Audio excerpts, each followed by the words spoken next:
नमस्कार मित्रों हमारे कुछ राष्ट्र नायक ऐसे भी हुए हैं जिनको भुला पाना तो असंभव है ही। उनके बारे में चर्चाएं भी कभी समाप्त होने का नाम नहीं लेती।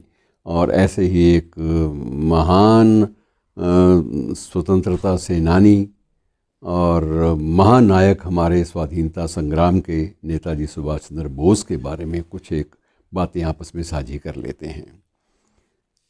इनका जन्म भी 23 जनवरी को ही हुआ था, उड़ीसा में हुआ था।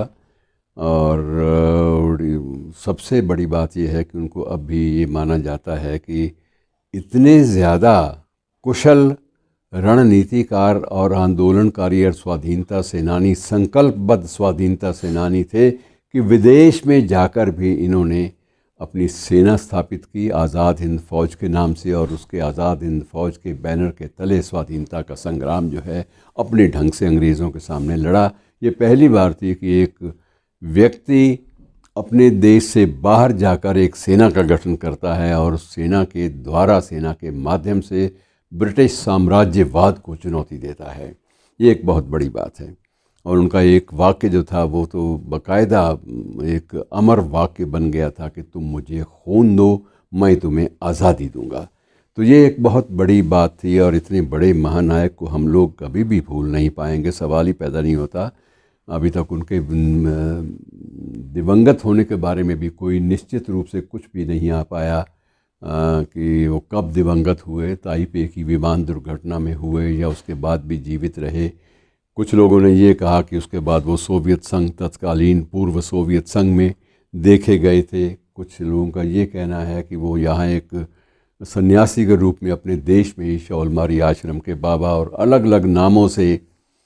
तो ये इनके बारे में चर्चाएं जो हैं, रहस्य का जो आवरण था वो सिर्फ इसलिए चलता रहा है अब तक कि उससे पर्दा, मतलब वो इतने बड़े लोगों के जहन में, लोगों के मन में इतना घर कर चुके हैं कि कोई भी वो पर्दा हटाने को तैयार नहीं है। और सभी लोग ये मानते हैं कि नेताजी जो हैं वो कभी भी दिवंगत नहीं हो सकते। ये एक भावना सी बन गई। यद्यपि आज भी टोक्यो के एक मंदिर में जो अस्थि कलश रखा है उसके बारे में भी यही कहा जाता है कि अस्थि कलश नेताजी सुभाष चंद्र बोस की अस्थियों का है। और इस बारे में कुछ भी रणकोजी मंदिर की बात सही है या शौलमारी आश्रम के बाबा सही थे या फिर वो जो सोवियत संघ में जैसे सोवियत संघ ने, पूर्व सोवियत संघ ने अपनी कैद में रखा, वो सही बात थी। कुछ भी इनके बारे में नहीं कहा जा सकता क्योंकि आज भी कोई भी मानने को तैयार नहीं कि इतने महानायक, इतने बड़े नायक कैसे मर सकते हैं। तो लोगों को लगता है कि ये तो विभूतियाँ ऐसी हैं जो अमर हो चुकी हैं और अमर हैं ही, इसमें कोई संदेह नहीं। इनकी और जो विशेषताएं हैं मोटे तौर पर उन पर बात कर लेते हैं। बाकी बातें बहुत हो चुकी इनके बारे में देश भर में।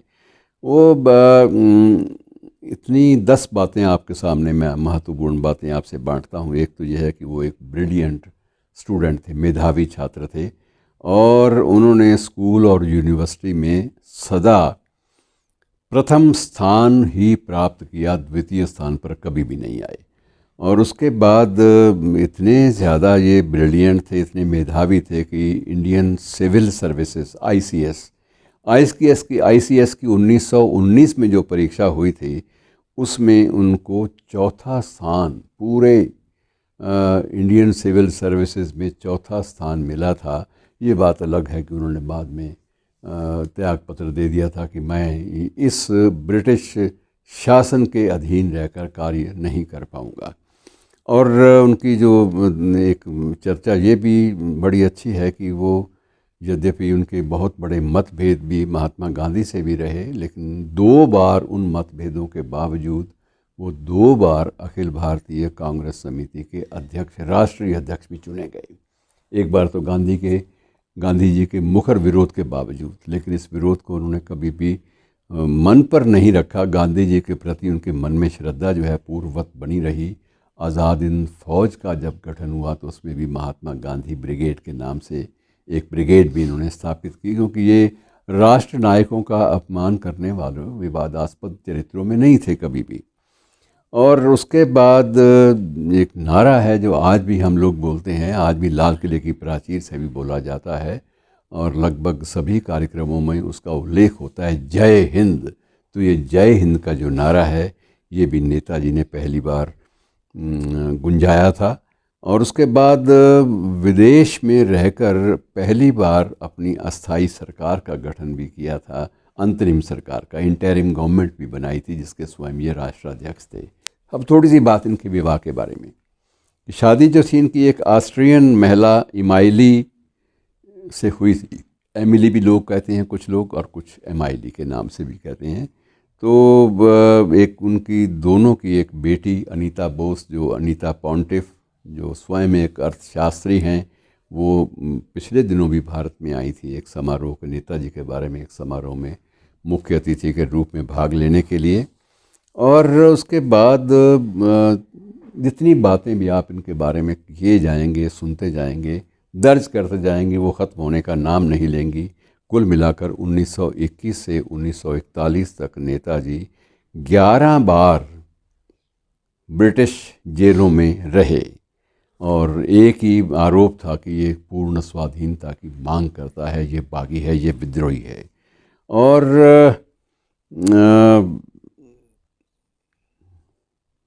एक इनके बारे में विशेष बात ये भी कही जाती है कि इन्होंने पहली बार आज़ाद हिंद रेडियो स्टेशन की स्थापना भी की थी। उन दिनों रेडियो टीवी तो होते नहीं थे, रेडियो ही होते थे, तो रेडियो की स्टेशन की स्थापना भी अज्ञात स्थान से की थी, जहाँ पर पूर्वी एशिया के हर देश में नेताजी के संदेश और स्वाधीनता की लड़ाई, स्वाधीनता संग्राम की सारी गतिविधियों का प्रसारण बड़े गर्व से किया जाता था।